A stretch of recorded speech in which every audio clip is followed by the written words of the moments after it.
I am your English teacher, Vani, and I am delighted to welcome you to our beautiful learning journey with Novalearn Books, an imprint of Mount Enlightenment International. Our next lesson is Field Marshal Sam Manekashaw, a powerful biographical account of one of India's greatest military leaders.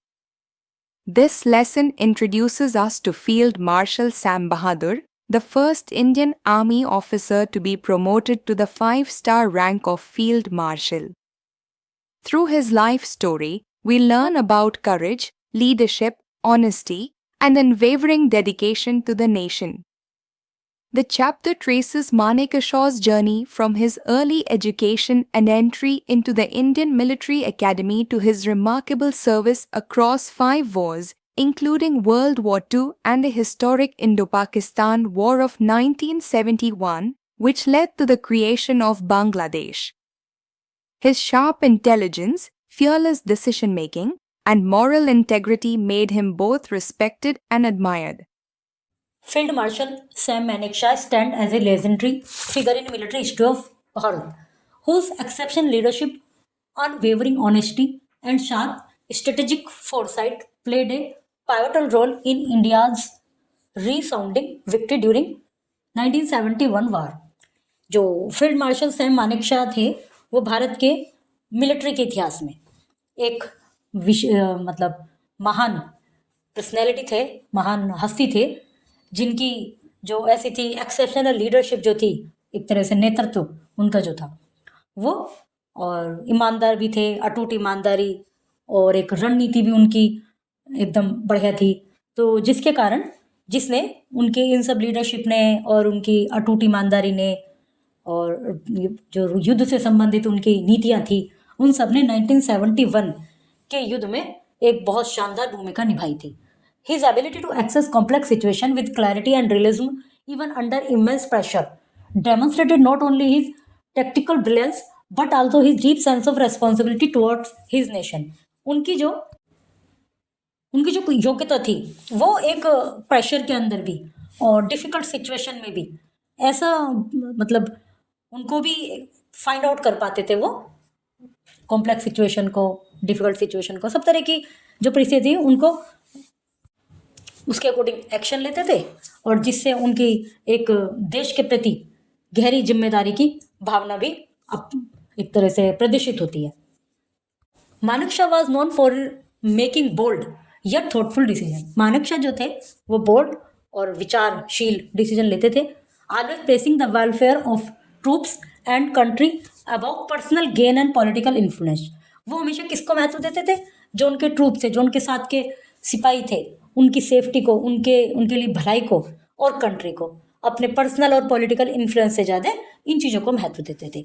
His communication was clear and fearless, inspiring confidence among soldier and civilians alike. उनका जो communication था वो बिल्कुल clear था, निडर था, जिसके कारण सिपाही और जो आम जनता थी, सिविलियंस थे, वो भी प्रभावित होते थे। By insisting on thorough preparation before military action he ensured not only success on the battlefield but also minimal loss of life.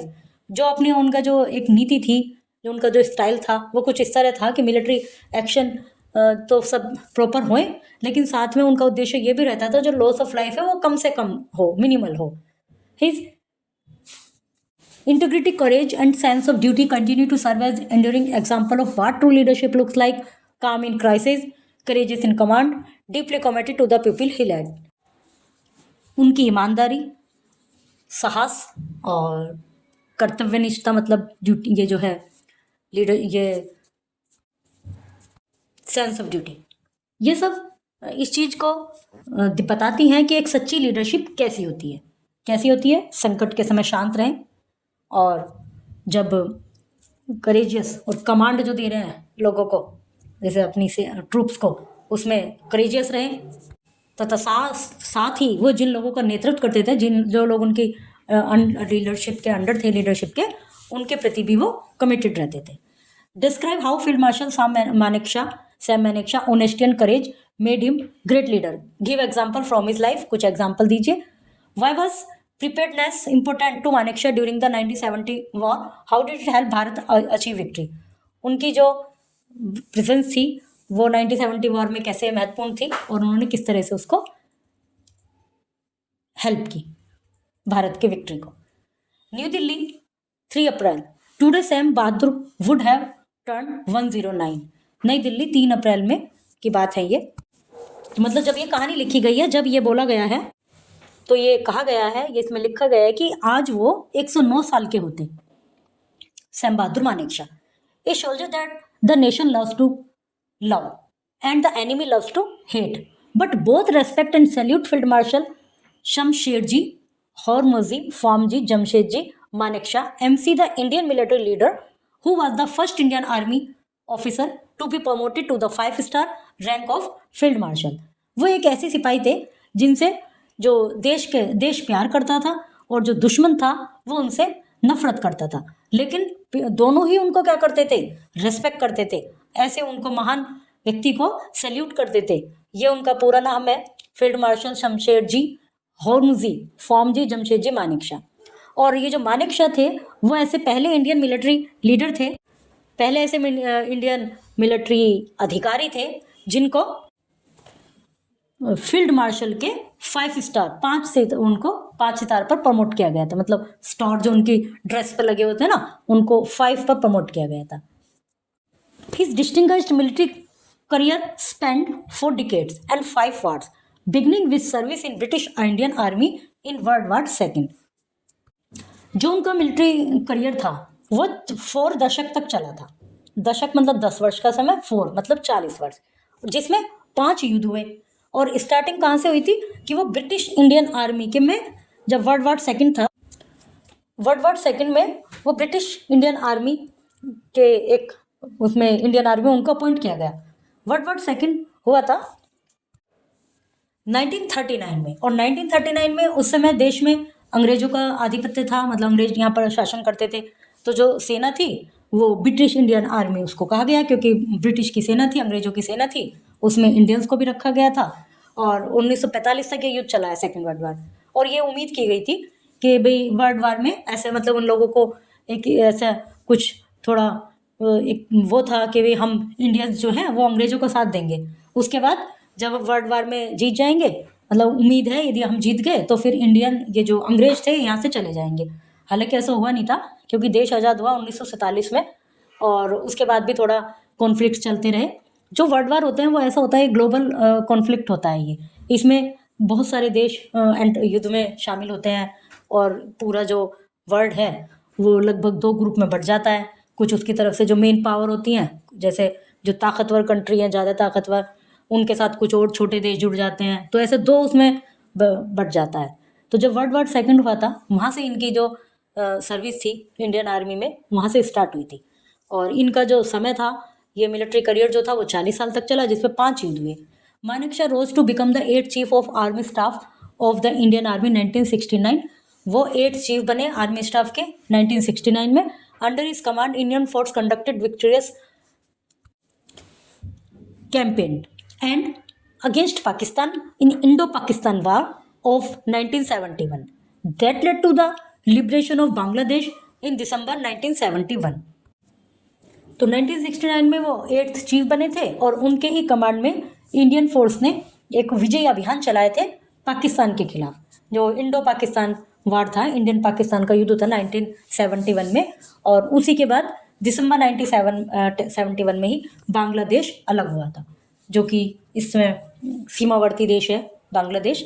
तो 1971 में जो इंडो पाकिस्तान युद्ध हुआ उसमें ये मेन कमांड किया था इन्होंने, और विजय अभियान चलाए थे। और 1971 में दिसंबर में बांग्लादेश अलग राज्य बना था। The most popular and respected Indian general, he never missed words and one can never forget his quote, a yes man is a dangerous man. वो एक पॉपुलर और रेस्पेक्टेड इंडियन जनरल थे, कभी भी अपने वर्ड्स को वो हिचकिचाते नहीं थे अपनी बात को कहने में। और उनकी एक कोटेशन है, yes man is a dangerous man, कि जो ये यस मैन होता है ना, जो वो कहता है कि हाँ, जो हाँ में हाँ मिलाता रहता है, वो डेंजरस हो सकता है। ही इज ए मेनेस, वो एक खतरा हो सकता है, वो एक खतरा है। He will go very far, वो कुछ भी कर सकता है। मतलब he can become a minister, वो मिनिस्टर भी बन सकता है, ए सेक्रेटरी भी बन सकता है, और a field marshal, but he can never become a leader nor ever be respected. लेकिन वो कभी नेता नहीं बन सकता और ना ही कभी उसका सम्मान हो सकता. He will be used by superiors, disliked by peers and despised by his subordinate. उसका क्या होगा, अपने जो उसके सुपीरियर्स होंगे वो उसको यूज करेंगे, उसका फायदा उठाएंगे. उसके जो कलीग्स होंगे, संग साथ में वर्क करने वाले, वो उनको उसको पसंद नहीं करेंगे. और उसके अलावा जो उसके सबऑर्डिनेट होंगे वो उससे नफरत करेंगे.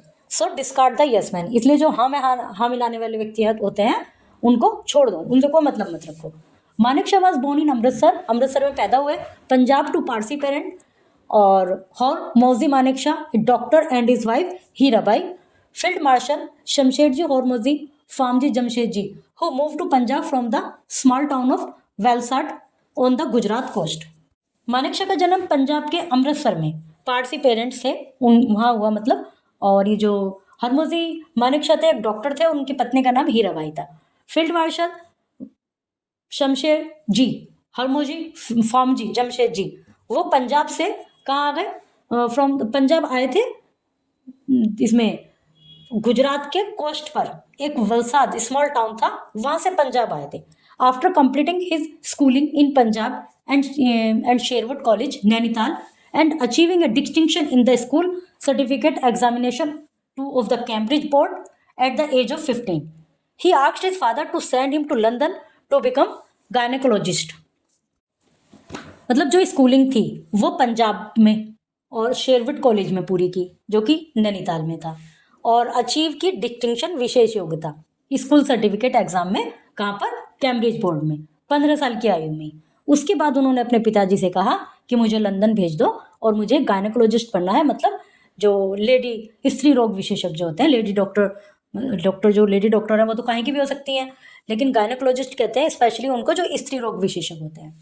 When his father refused to send him until he was older, in an act of rebellion, Manekshaw took the entrance examination for enrollment into the Indian Military Academy, IMA at Dehradun. तो जब उन्होंने अपने father से London भेजने के लिए बोला gynaecologist बनने के लिए, तो उनके व्हेन हिज फादर रिफ्यूज्ड, उनके फादर ने उनको मना कर दिया कि भाई जब बड़े हो जाओगे जब जाना, until he was older. तो इन एक्ट ऑफ रिबेलियन, एक थोड़ा सा विरोध करते हुए अपने फादर का, उन्होंने मानेक शाह ने इंडियन मिलिट्री एकेडमी IMA का जो एग्जाम था, एंट्रेंस एग्जाम एनरोलमेंट, उसमें अपना एनरोलमेंट करा दिया, जो कि देहरादून में था. ही वॉज सक्सेसफुल, उसमें सफल हुए. And as a result become part of first intake of 40 cadets on 1 October 1932.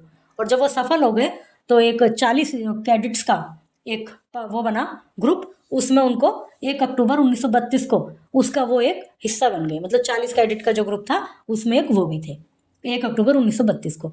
He graduated from the IMA on February 1934 and was commissioned as a second lieutenant in the British Indian Army, which later became the Indian Army after independence. जब वो 4 फरवरी 1934 को graduate हो गए IMA से, तो उनको second lieutenant बनाया गया ब्रिटिश इंडियन आर्मी में, क्योंकि अभी ब्रिटिश थे यहाँ पर, और आज़ादी के बाद, इंडिपेंडेंस के बाद वही इंडियन आर्मी कहलाई, फिर उसमें से ब्रिटिश शब्द हटा दिया गया. Field marshal Shamsherji Hormusji Framji, after taking over as Chief of Army Staff at a function on 8 June 1969 to mark the centenary of Sherwood College, Manekshaw recalled that his year at the college had prepared him for war, as they had taught him to live alone and independently, to fight without relent, tolerate hunger for long periods, and to hate his enemy. Field marshal Sam Manekshaw ने army staff के chief का पद संभालने के बाद 8 जून 1969 को Sherwood college की कौन सी, अच्छा, सोवी, एक तरह से सेंचुरी ऑफ सोवी जो होता है ना, सेंचुरी ऑफ, उसमें फंक्शन में याद किया कि कॉलेज में जो बिताए गए साल थे उन्होंने उनको इतना मजबूत बनाया. मतलब कॉलेज में बिताए गए सालों उन्होंने क्या क्या सिखाया, अकेले और आज़ादी से रहना, बिना रुके लड़ना, लंबे समय तक भूख बर्दाश्त करना और अपने दुश्मन से नफरत करना सिखाया गया. On commissioning as per the practice of that time, Manekshaw was first attach to the 2nd battalion, the royal field marshal Shamsherji Hormusji Framji Scots, a British battalion, and then later posted to the 4th Battalion, 12th Frontier Force Regiment, commonly known as the 54th Sikh उनको commission मिलने के बाद, मतलब कमिश्नरी मिलने के बाद, जैसा कि उस समय पैटर्न था कि सबसे पहले तो सेकंड बटालियन अटैच किया जाता था, उसके बाद ये जो थे द रॉयल फील्ड मार्शल शमशेरजी होम्सजी जो स्कॉट एक सैनिक थे, इनको ब्रिटिश बटालियन में ऐड किया गया, सेकंड बटालियन जो कि ब्रिटिश बटालियन थी। उसके बाद उनको फोर्थ बटालियन में पोस्टेड किया गया, फोर्थ बटालियन में 12th फ्रंटियर फोर्स रेजिमेंट में, जो कि कॉमनली जिसको कहा जाता था 54th सिख बटालियन, उसमें उनको ऐड किया गया। During world war second then captain Manekshaw saw action in Burma in 1942, camping on the Situng River with the 4/12 Frontier Force Regiment and had the rare distinction of being honored for his bravery on the battlefield. Second world war में जो कि उस समय captain थे मानेकशॉ, उन्होंने Burma में 1942 में जो सिटोंग रिवर पर ये वाली जो बटालियन थी, फोर्स रेजिमेंट थी 4/12 फ्रंटियर फोर्स रेजिमेंट, इसमें भाग लिया। उसके बाद उनको बहुत ही कम लोगों को यह सम्मान मिलता था, अपनी ब्रेवरी के लिए बैटल फील्ड में जो उन्होंने बहादुरी दिखाई उसके लिए सम्मानित किया गया। Manekshaw attended the 8th staff course of command and staff college Quetta from 23 August to 22 December 1943।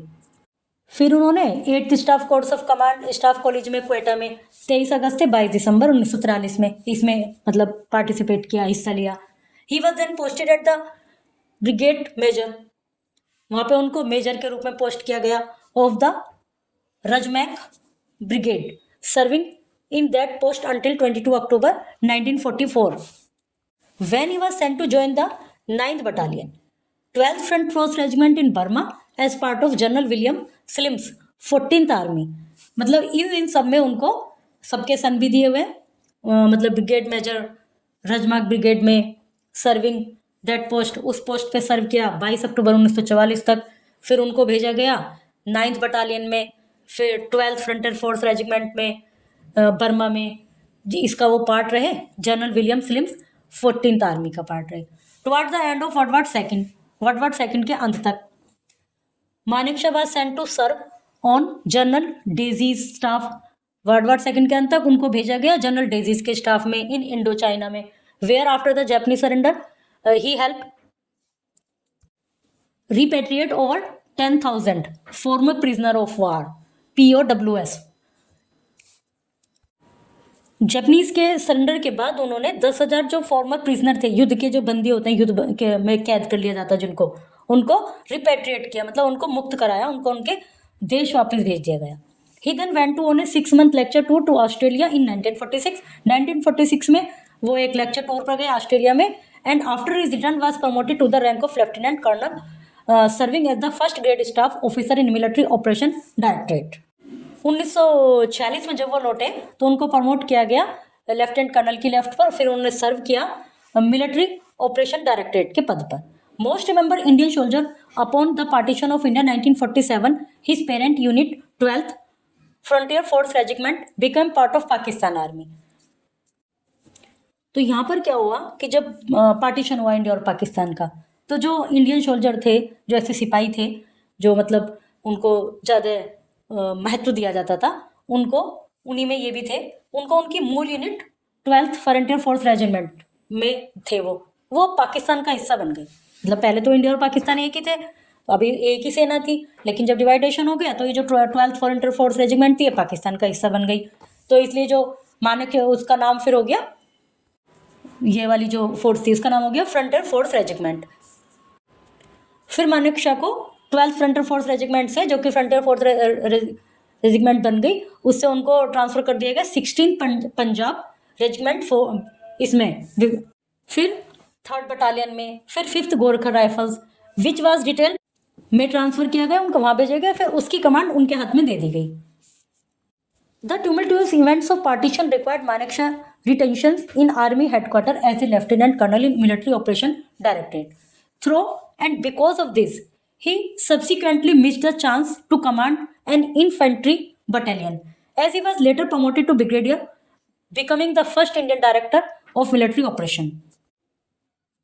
ये जो इसकी डिवाइडेशन की जो उथल पुथल ये जो चला था, मतलब डिस्टर्बेंस हुआ था, इसके कारण मानेकशॉ को सेना मुख्यालय में मिलिट्री ऑपरेशन डायरेक्टरेट में लेफ्टिनेंट कर्नल के तौर पर रहना पड़ा और इसी वजह से बाद में उन्हें एक इन्फेंट्री बटालियन की कमान संभालने का मौका नहीं मिला, क्योंकि बाद में उन्हें ब्रिगेडियर के पद पर प्रमोट कर दिया गया और वे पहले भारतीय डायरेक्टर ऑफ मिलिट्री ऑपरेशंस बने। The appointment of director of military operation was upgraded first to major general and later to lieutenant general, and it is now termed director general military operation DGMO। जो पद था director of military operation के पद को पहले major general और बाद में लेफ्टिनेंट जनरल के पद पर अपग्रेड कर दिया गया और अब इस पद को डायरेक्टर जनरल मिलिट्री ऑपरेशन कहा जाता है। While handling the issue relating to partition in 1947, Manekshaw demonstrated his acumen for planning and administration and later was able put his battle skill to use during Operation Jammu and Kashmir in 1947 to 48। 1947 में जो डिवाइडेशन से related matter थे उसमें मानेकशॉ ने मतलब प्रशासन के लिए, गवर्नमेंट के लिए अपने बेटर युद्ध कौशल का प्रदर्शन किया और जिससे बाद में 1947 से 1948 तक तो जो जम्मू कश्मीर का जो ऑपरेशन चला था, मतलब ये वाला जो युद्ध था, इसमें उन्होंने अपनी एक तरह से अच्छा प्रदर्शन किया, अच्छे टैक्ट्स, अपनी स्किल का यूज़ किया। After commanding an infantry brigade he was posted to infantry school. ये इन्फेंट्री ब्रिगेड को कमांड करने के बाद उनको पोस्ट किया गया इन्फेंट्री स्कूल में at Mhow as the school's commandant and also became the colonel of 8 Gorkha rifle which became his new regiment since his original parent regiment, the 12th Front 4th Regiment, and become part of the new Pakistan Army at partition, and 61st Cavalry। एक पैदल सेना brigade की कमान संभालने के बाद उन्हें school के commandant के रूप में महू के इन्फेंट्री स्कूल में तैनात किया गया और वह जो 8 गोरखा राइफल्स थी जो उनकी नई रेजिमेंट बनी, क्योंकि जो उनकी मूल स्टार्टिंग में जो रेजिमेंट थी 12th फ्रंटियर फोर्स रेजिमेंट विभाजन के समय, पार्टीशन के समय पाकिस्तान का हिस्सा बन गई थी और 61 जो कैवलरी थी उसके कर्नल भी बने थे। Manekshaw then commanded a division in Jammu and Kashmir. फिर उन्होंने जम्मू और कश्मीर में एक डिवीजन को कमांड किया at stint defence service staff college followed where he serve as a commandant, और डिफेंस सर्विस स्टाफ में उन्होंने कमांडेंट की जगह सर्व किया। It was here that is outspoken frankness got him into trouble with then defence minister. यहाँ पर जो उनका एक जो कुछ भी मतलब स्पष्ट बोलने से नहीं सकते थे, इसके कारण उनको थोड़ा सा प्रॉब्लम हुई। वो जो प्रॉब्लम हुई वो defence minister V K. Krishnan Menon के साथ हुई। A court of inquiry was ordered against him, उनके अगेंस्ट इंक्वायरी बैठाई गई। The court presided over by the western army commander lieutenant general Daulat Singh. फिर उनको एक्सोनरेटेड मानेकशॉ जो लेफ्टिनेंट कर्नल थे, western army commander lieutenant general Daulat Singh, इनकी अध्यक्षता में एक ग्रुप बना, उन्होंने इनको बरी कर दिया। मतलब उनके अनुसार इनको कोई इनके ऊपर एक जैसे कमेटी बिठाई गई थी, जांच बिठाई गई थी, पर उन्होंने इनको छोड़ दिया, कुछ साबित नहीं किया। Before a formal law case could be announced war with China broke out. इससे पहले कि उनको एक तरह से रिटर्न में या एक औपचारिक रूप में उनको नो केस, इनके अगेंस्ट कोई केस नहीं आया किया जाता, उससे पहले ही चाइना युद्ध हो गया। Manekshaw was then promoted to Lieutenant General and moved to Tezpur to take over IV 4th Corps as its GOC। तो उसमें फिर युद्ध हो गया पाकिस्तान चीन के साथ, तो मानेकशॉ को लेफ्टिनेंट जनरल के रूप में एक तरह से प्रमोटेड कर दिया गया और इसके GOC के रूप में 4th कोर को कार्यभार संभालने के लिए, जो 4th कोर थी उसका कार्यभार संभालने के लिए तेजपुर चले गए। A year later Manekshaw was promoted as army commander and took over the western command. एक साल बाद उनको प्रमोट किया गया और वेस्टर्न कमांड को उन्होंने टुक ओवर किया। In 1964 he move from Shimla to Calcutta as GOC in C of the western army. 1964 में वो शिमला से कलकत्ता आ गए GOC इन सी उसमें और ईस्टर्न कमांड में, ईस्टर्न आर्मी में। As GOC in C eastern command he successfully responded to insurgency in Nagaland for which he was later awarded for Padma Bhushan in 1968। जब वो GOC थे इन सी में, ईस्टर्न कमांड में, तो उन्होंने जो नागालैंड के लोग थे उनका जो एक तरह से बगावत थी, उनका जो विद्रोह था, उसको उन्होंने सक्सेसफुली हैंडल किया, तो जिससे उन्हें पद्म भूषण मिला, पद्म भूषण 1968 में।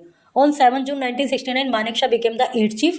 8th चीफ बन गए जनरल स्टाफ के और when he succeeded general PP Kumar Mangalam, जो उनके बाद वो बने chief, 8th chief.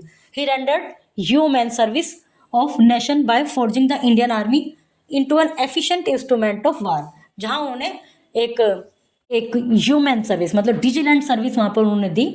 His years of military experience were soon put to the test as India decided to help the Mukti Bahini rebels against West Pakistani force. उनकी जो military का जो experience था उसकी जल्दी ही फिर जरूरत पड़ी जब इंडिया ने हेल्प किया मुक्ति बाहिनी रिबेल्स एक वो चलाया था टारगेट वेस्ट पाकिस्तानी फोर्स के अगेंस्ट, तो उसमें उनकी मिलिट्री एक्सपीरियंस का जल्दी ही यूज़ हुआ. Field marshal SHFG Manekshaw towards the end of April 1971, Indira Gandhi, who was Prime Minister of India at that time, जो उस समय इंदिरा गांधी प्राइम मिनिस्टर थी 1971 में, तो Manekshaw if he was ready to go to war with Pakistan, तो prime minister ने उनसे पूछा कि क्या वो युद्ध के लिए तैयार है जो पाकिस्तान से युद्ध होना है, तो मानेकशा रिफ्यूज्ड, उन्होंने मना कर दिया, saying that is single armed division and 2 infantry division were deployed elsewhere, that only 13 of his 189 tanks were fit to fight and that they could be competing for rail carriage with the grain harvest at that point of time. मना क्यों कर दिया? उन्होंने उसका कारण ये बताया है कि उनकी केवल 13 जो है 189 टैंक में से केवल 13 ही लड़ने के लिए फिट हैं, बाकी सही नहीं है, मतलब फिट नहीं है. और उसके अलावा ये जो लिखा है ना carry with grain harvest at the point of time, कुछ को अनाज की कटाई के लिए रेलगाड़ियों के साथ भी उनको compete करना पड़ता है. He also point out that Himalaya passes would soon open up, उन्होंने साथ ही यह भी बताया कि पूर्वी पाकिस्तान से ईस्ट पाकिस्तान से जो आने वाली वो है मानसून, वो भी जल्दी आने वाला है, which would result in heavy flooded, जिससे बाढ़ भी आ सकती है. When Indira Gandhi asked the cabinet to leave the room and the chief to stay, he offered to resign. जब तो इंदिरा गांधी को ये थोड़ा सा नागवार गुजरा, उन्होंने कैबिनेट से बाहर जाने को कहा और चीफ से कहा कि तुम रुको, तो जब वो ही ऑफर टू रिजाइन, तो उन्होंने रिजाइन करने का ऑफर कर दिया. She decline to accept it, Indira Gandhi ने इनको एक्सेप्ट नहीं किया, मतलब उनके इस्तीफे को, बट सोट हिज एडवाइस, लेकिन उनकी सलाह मांगी. उन्होंने कहा भी सही है, तुम ये कह रहे हो कि हमारी केवल 13 ही जो हमारी जो हैं क्या टुकड़ी वो तैयार है, बाकी गेहूं की कटाई में भी ट्रेन से उनको कम्पीट करना पड़ता है, उसके अलावा बाढ़ की भी आशंका बताई, तो उन्होंने बाकी तो उससे तो बोल दिया कि तुम सब बाहर जाओ, मैं इनसे अकेले में बात करती हूँ. उन्होंने कह दिया कि मैं इस्तीफा दे रहा हूँ, तो इंदिरा गांधी ने कहा इस्तीफा नहीं स्वीकार किया, उनसे कहा तो तुम इसका तरीका बताओ, अब हम क्या कर सकते हैं. He then said he could guarantee victory if she would allow him to prepare for the conflict on his terms and set a date for it. These were acceded to by the prime minister. तो उन्होंने ये बोला कि यदि आप मुझे मेरी टुकड़ी को मेरे अनुसार तैयारी करने के लिए छूट दे दें तो मैं कर सकता हूँ, फिर मैं डिसाइड बता सकता हूँ कि हम निश्चित ही सफल होंगे. तो प्राइम मिनिस्टर ने उनकी बातें मान ली कि ठीक है भाई, चलो अपने अनुसार कर लो. When the Indian army finally went to war in December that year under Manekshaw leadership, it proved victorious against the Pakistan army. जब इंडियन आर्मी फाइनली युद्ध के लिए गई दिसंबर में, तो मानेकशॉ की लीडरशिप में वो विजयी हुए पाकिस्तान आर्मी से. The war lasting under a fortnight, 15 दिन चला. सा more than 90,000 Pakistani soldier personnel taken as prisoner of war, 90,000 Pakistani सिपाहियों को प्रिजनर बना लिया गया, बंदी बना लिया गया. And it ended with the unconditional surrender of Pakistan eastern half, और जिससे पाकिस्तान का जो ईस्टर्न हाफ का ने सरेंडर कर दिया अनकंडीशनल, कोई शर्त नहीं रखी उन्होंने. Resulting in the birth of Bangladesh as a new nation, और फिर उससे बांग्लादेश बना जो कि एक नए राष्ट्र के रूप में उभर कर आया. When the Prime Minister asked him to go to Dhaka and accept the surrender of Pakistani force, Manekshaw declined, magnanimously saying that the honor should go to his army commander in East, Lieutenant General Jagjit Singh Arora. जब prime minister ने उनसे बोला कि ढाका जाइए और Pakistani force का surrender आप accept कीजिए, मतलब आपके सामने करेंगे वो सरेंडर, तो मानेकशॉ ने मैग्नेनिमसली होता है एक तरह से, मतलब क्षमा याचना, क्षमा के भाव में कि भी मैं क्षमा चाहता हूँ, मैं ये नहीं कर सकता, इस तरह से इस भाव में उन्होंने मना कर दिया, और उन्होंने ये सम्मान उनको लेने के लिए कहा जो कि ईस्ट लेफ्टिनेंट जनरल थे Jagjit Singh Arora. For his distinguished service of the country the president of India awarded Manekshaw Padma Vibhushan in 1972 में उनको पद्म विभूषण मिला उनकी इस अच्छी सेवाओं के लिए. And conferred upon him the rank of field marshal का रैंक मिला ए फर्स्ट ऑन 1 जनवरी 1973 को. He became one of the only two army generals of independent India to be awarded this prestigious rank. तो इस प्रकार वे आज़ाद भारत के दो लोगों को ये वाला वो मिला है रैंक, उनमें से एक बने। तो एक तो यही थे प्रेस्टिजियस रैंक मिला, और दूसरे थे Kodandera Madappa Cariappa who was award in 1986, जिनको 1986 में अवार्ड मिला ये वाला। Manekshaw retired from active service of a fortnight later on 15 January. मानेकशॉ लगभग कितने साल हो गए उनको, 4 दशकों के। उसके बाद वो 15 जनवरी को रिटायर्ड हुए इस सर्विस से 15 January 1973 after a career of nearly 4 decades and settle down with his wife Silloo in Coonoor. फिर वहां पर सेटल डाउन हो गए अपनी वाइफ के साथ कुनूर में, the civilian town next to Wellington military cantonment, where he had served as commandant of the defence service staff college at an earlier time in his career. और ये जो कुनूर शहर था ये वेलिंगटन मिलिट्री कंटोनमेंट के पास एक सिविलियन शहर है, अभी भी है मतलब, जहां उन्होंने अपने करियर के शुरुआती समय में डिफेंस सर्विसेज स्टाफ कॉलेज के कमांडेंट के तौर पर काम किया था।